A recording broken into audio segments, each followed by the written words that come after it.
दिनांक 22/5/2020 को ग्राम भदेश्वरनाथ में रामदीन पुत्र झगड़ू राम ने अपने पुत्र शैलेंद्र को मारपीट करके घायल किए जाने के संबंध में एक अभियोग मुकदमा अपराध संख्या 243/20 धारा 323, 504, 308 आईपीसी उसी गांव के शोभनाथ उर्फ संत पुत्र सुरेश व 3 अन्य अभियुक्तों के विरुद्ध पंजीकृत कराया, जिसकी विवेचना में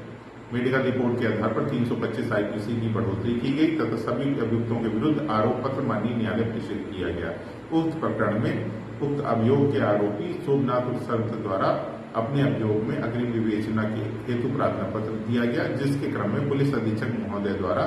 प्रभारी निरीक्षक कोतवाली को